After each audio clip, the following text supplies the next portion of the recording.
Alright, so Chris and I have been talking about scuba diving spot right here for a good year, I would say.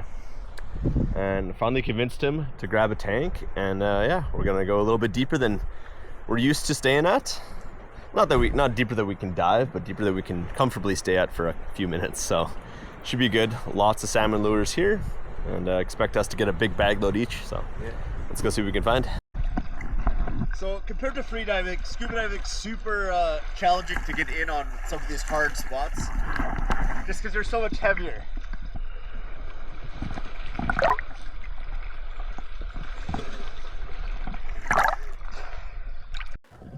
Chris had been telling me about the spot for a couple of years, and he's freed over it a few times, always getting massive haul of lures. But we figured this might be way easier on scuba. The hike down the hill to this spot was pretty steep, but going down wasn't too hard. It was really the way up that was way more challenging.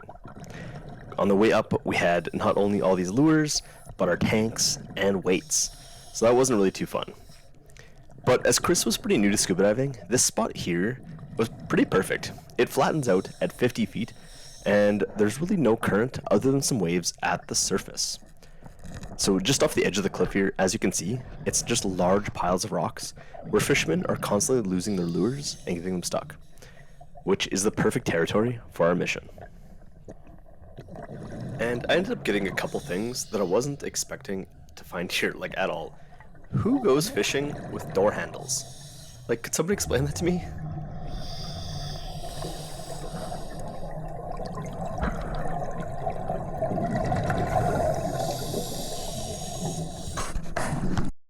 So I slow this down just to show you. Right in the center of the screen here, you see this massive ball, and that's actually fishing line. That's not seaweed, that's just a big rat's nest of fishing line, and you can see it extending out everywhere.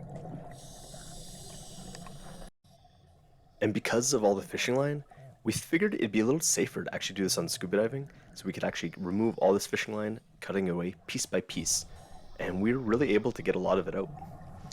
And we're also able to see all the fish life. While freediving, your time underwater is limited by your level of skill and, like, honestly just how long you can hold your breath. So being able to just look at these little fish down at the bottom without worrying about having to go back to the surface is just pretty cool.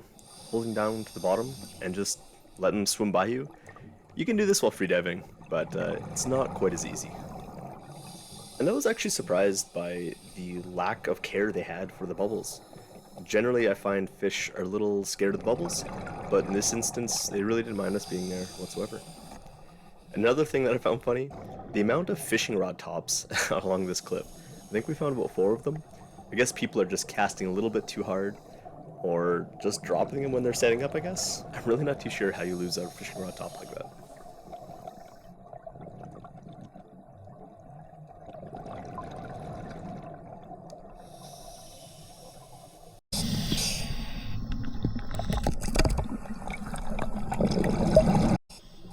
On this dive, the visibility was kind of hit or miss. Between 30 and 50 feet, we had pretty good visibility, but as soon as we got above 30 feet, I guess all the waves on the surface was really stirring stuff up, and the visibility went downhill quite a bit.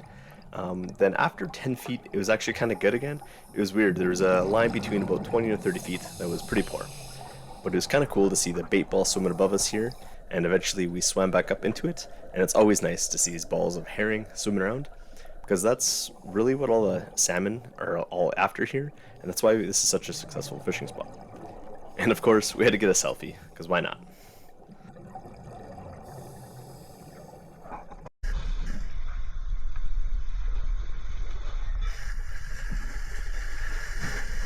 That's hard, eh? What? That's hard. Yeah, getting out for sure.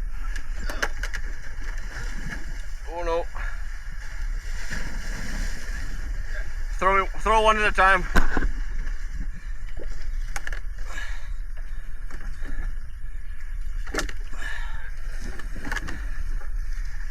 Whew.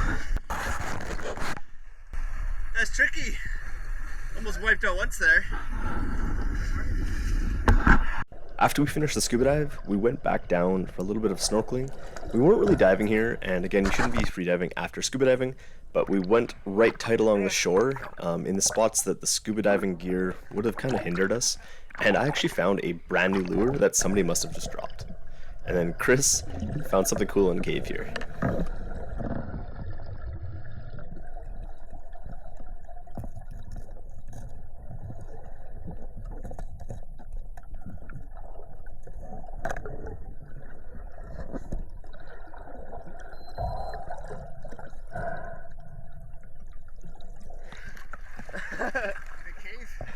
That's random.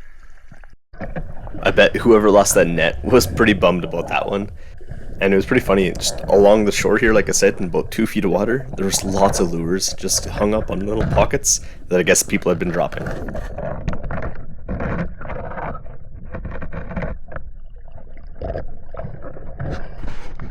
So we just finished our scuba mission, and you gotta check out the haul here. So I don't think we have a total count, but maybe 100 lures there, maybe a little shy of that. And then we got this like cement vase. I'm pretty sure it's a vase, not an urn. And then Chris found this huge net in this like random cave, so that's pretty cool. But yeah, laid out all the really nice ones here. Chris already gave a few away to a fisherman, but what a haul. And then just piles and piles of fishing line. So we tried cutting all these out, but yeah, so that's the total there. Not half bad.